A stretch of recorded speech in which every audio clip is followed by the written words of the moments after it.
diberikan pendampingan yang sifatnya kayak buat mereka lebih rileks, kayak mungkin terapi tawa gitu ya, aktivitas bermain bersama, bernyanyi bersama dan sebagainya macamnya gitu. Di sekolah darurat pun juga seperti itu. Anak-anak jenjang sekolah dasar ya penguatannya literasi, numerasi. Tapi tadi saya sampaikan di awal ya, itu diberikan kegiatan-kegiatan yang menyenangkan.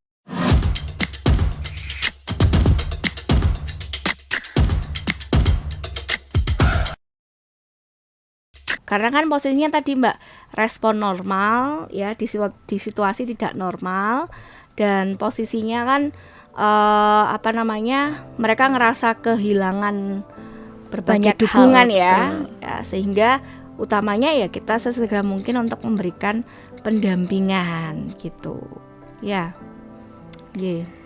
Kemudian ya Bu, apa dampak gangguan sekolah akibat banjir terhadap motivasi, konsentrasi, dan daya serap belajar anak terutama ini Bu? Jadi tadi mungkin di awal kita juga sudah sempat membahas ya, teman-teman warta tadi kita sudah di awal itu kita sudah membahas tentang motivasi belajar juga, bahwa salah satu impactnya pada siswa-siswa ini yang terdampak bencana banjir adalah penurunan motivasi dalam proses belajar. Ya karena apa? Karena kan mereka itu tidak ada kesempatan untuk proses belajar secara langsung kan gitu ya. Terus tadi di tempat yang safe, tempat pengungsian ya, nggak ada rutinitas yang terstruktur gitu ya. Terus kemudian juga mungkin ada proses yang pembiaran dari orang tua yang mungkin misalnya dulunya itu diminta untuk melakukan aktivitas fokus untuk belajar atau semacamnya, tapi karena itu di pengungsian nggak bisa tuh misalkan pakai gadget atau semacamnya gitu. Jadi itu akhirnya mempengaruhi ya bagaimana daya minat siswa untuk kembali belajar gitu. Jadi tentunya memang pastinya itu juga akan berpengaruh gitu ya, kondisi anak-anak di tempat pengungsian tadi itu ya terhadap ini proses minat atau motivasi mereka dalam hal belajar begitu. Di luar itu Mbak Reta sebenarnya banyak sekali ya riset-riset itu yang menunjukkan bahwasannya ketika individu yang berada dalam kondisi sebagai terimbas bencana alam khususnya banjir atau tanah longsor misalnya ya, itu bahkan nantinya itu bisa berperan terhadap penurunan capaian akademik gitu. Ya jelas, karena apa?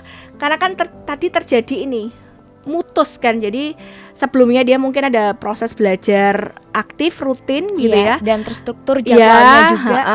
Tapi kemudian setelah adanya banjir gitu ya, itu kan jeda, mereka nggak dapat knowledge secara langsung, mereka nggak dapat skill ya yang mungkin dilatihkan oleh guru dan sebagainya macamnya, sehingga itu membuat mereka itu tadi akhirnya untuk ketika di akhir ya akhirnya berdampak pada capaian akademiknya mereka atau capaian belajarnya mereka gitu ya.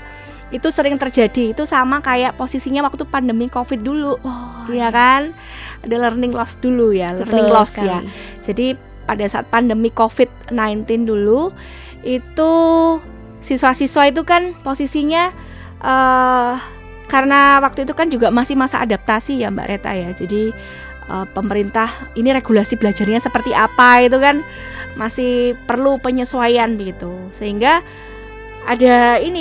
ada kondisi tadi ya, ada jeda mungkin beberapa saat, akhirnya mereka tuh nggak belajar ya, mungkin di rumah nggak belajar misalnya, sehingga akhirnya juga cukup terlihat ya dampak pandemi itu luar biasa. Akhirnya apa? Misalnya ternyata anak-anak di usia SMP misalnya kemampuan literasi numerasinya sangat rendah gitu ya gitu. Jadi itu mungkin salah satu dampak yang terjadi pada saat COVID-19 tadi gitu ya, terkait dengan proses pembelajaran. Nah kondisi demikian ya terkait dengan dampak yang terjadi pada anak-anak ya yang terdampak banjir tadi, ya bisa saja akan terjadi kondisi demikian ketika tidak segera mungkin untuk diberikan tadi pendampingan belajar. Betul. Kayak misalkan sekolah darurat misalnya, terus kemudian bahan ajar yang mungkin bahan ajar yang sekiranya itu bisa digunakan dia untuk belajar secara mandiri di tempat pengungsian tadi. Yang utama sih ya harusnya sekolah darurat ya, gitu ya. Seperti itu Mbak Reta mungkin. Kalau tentang atensi ya jelas lah, kalau masalah fokus ya itu mungkin pasti juga akan berpengaruh gitu ya. Karena gak terbiasa dengan rutinitas belajar, ketika ketemu lagi dia nggak fokus ya untuk mempelajari hal itu karena sudah terbiasa main-main sama temannya dan sebagainya macamnya. Wah, berarti learning loss ini sangat-sangat berdampak besar ya Bu pada kondisi seorang anak. Iya, karena kan posisinya kalau learning loss itu kan sebenarnya sifatnya kondisinya sementara. Kondisi sementara ketika seorang anak atau siswa itu tidak mendapatkan tidak mendapatkan akses untuk pengetahuan dan keterampilan tadi gitu loh, sehingga ya itu tadi kehilangannya juga posisinya itu banyak faktor yang menyebabkan gitu. Baik. Nah, saat ini kita ingin membahas peran orang tua dan guru nih Bu. Apa peran paling krusial orang tua dalam membantu anak untuk mengelola stres dan kecemasan pasca banjir ini? Kalau saya boleh ya dari sudut pandang di sisi psikologi pendidikan mungkin ya. Jadi kan tadi saya misalkan mencontohkan dalam konteks belajar gitu. Taruhlah misalkan di program-program pendampingan yang diberikan oleh relawan maupun pemerintah itu sudah ada semacam kayak sekolah darurat atau mungkin pendampingan belajar sementara dari berbagai relawan.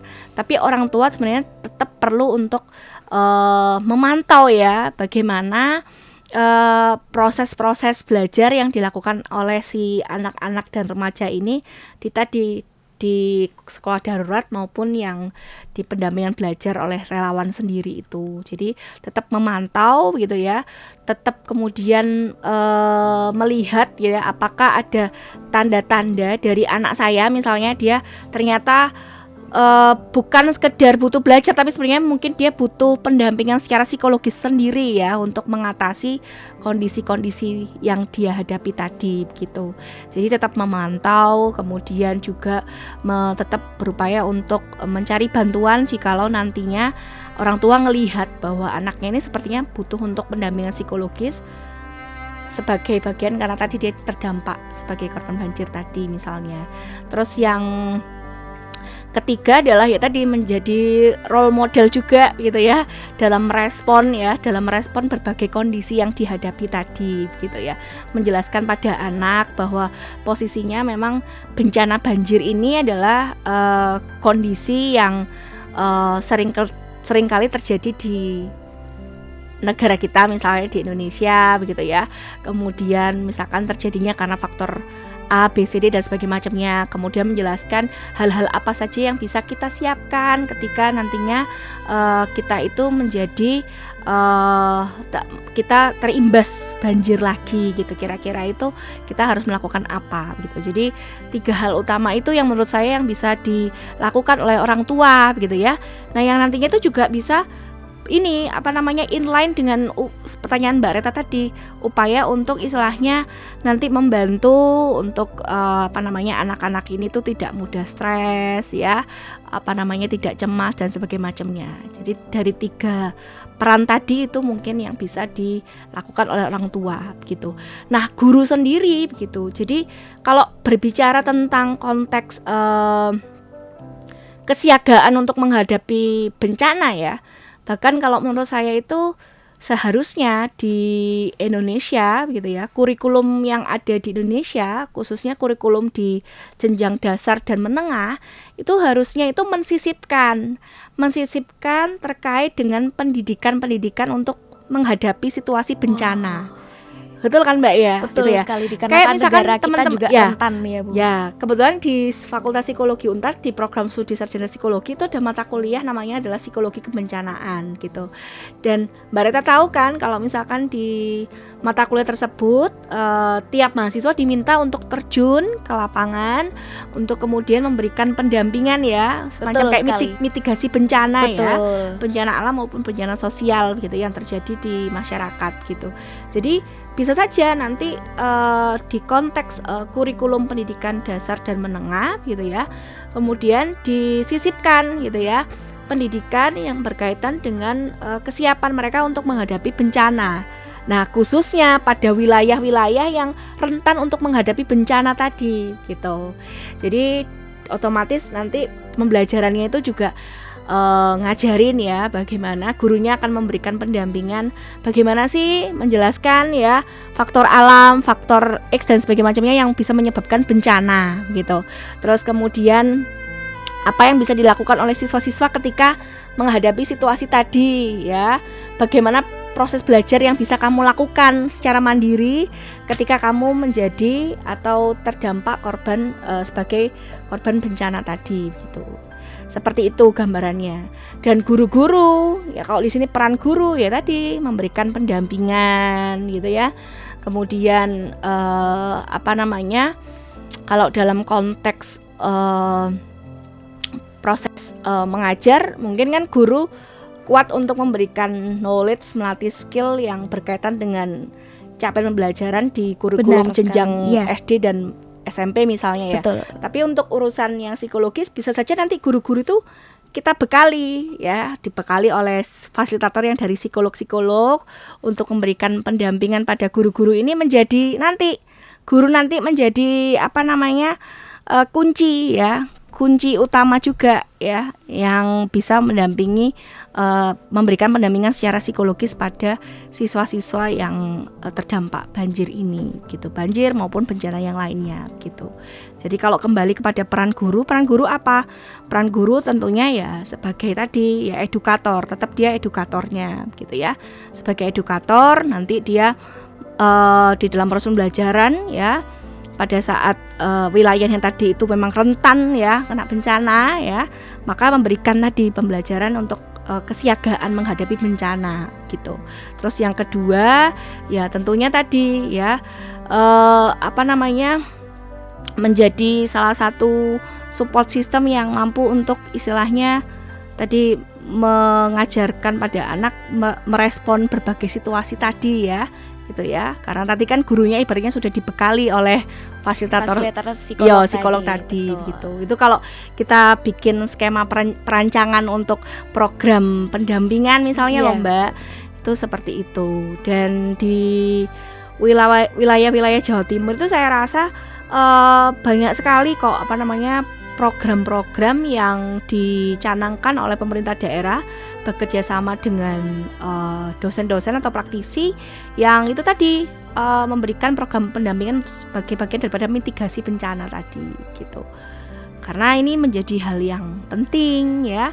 Artinya kalau nanti siswa-siswanya itu tahu begitu ya, oh begini caranya merespon situasi A, B, C, D ketika saya berhadapan dengan banjir, tanah longsor gitu ya, maka nantinya dia akan lebih tangguh ya, atau lebih resilience lagi gitu ketika berada di situasi tersebut gitu Mbak, mungkin gambarannya. Berarti peran orang tua, guru, termasuk fasilitator psikolog ini sangat-sangat berperan besar dalam membantu kondisi seorang anak agar bisa dikatakan tetap stabil ya Bu, di situasi yang tidak normal ini. Ya, baik, ya benar, karena tadi itu kita memunculkan posisi fasilitator psikolog itu ketika memang kita mau mencanangkan program untuk sebagai bagian daripada mitigasi bencana tadi. Nah, yang melatih guru-guru tadi adalah fasilitator dari psikolog, fasilitator dari mungkin unsur pemerintahan yang paham tentang konteks wilayah dan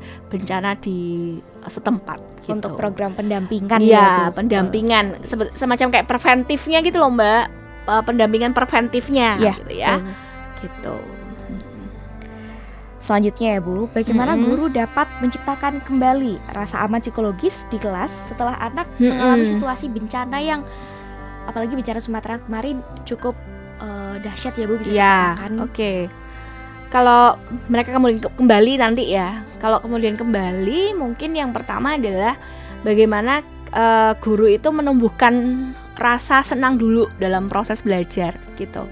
Kalau kita lihat di lapangan, sekolah-sekolah darurat yang dibikin oleh pemerintah atau mungkin relawan ya, itu juga fokusnya tidak langsung kemudian belajar gitu ya. Pasti juga disisipi di awal itu pasti program pendampingan itu untuk anak-anak dan remaja itu fokusnya adalah bagaimana kemudian diberikan pendampingan yang sifatnya kayak buat mereka lebih rileks, kayak mungkin terapi tawa gitu ya, aktivitas bermain bersama, bernyanyi bersama dan sebagainya macamnya gitu. Di sekolah darurat pun juga seperti itu gitu ya. Jadi proses belajarnya itu dibuat menyenangkan gitu ya. Meskipun dalam situasi yang tidak menyenangkan tadi gitu ya, tapi mereka tetap harus fun dalam proses belajar. Nah, harapannya juga demikian Mbak Reta. Ketika nanti anak-anak ini sekolahnya itu sudah kembali berdiri tegak gitu ya, atau mungkin sekolah yang sifatnya itu dibikin sekolah baru lah misalnya ya, itu juga harusnya sama, guru harus bisa memfasilitasi proses belajar juga yang menyenangkan. Di awal mungkin mengkondisikan siswa dulu siap ya. Dikatakan siap itu kalau misalkan siswa sudah menunjukkan tanda-tanda bisa fokus ya dalam proses belajar.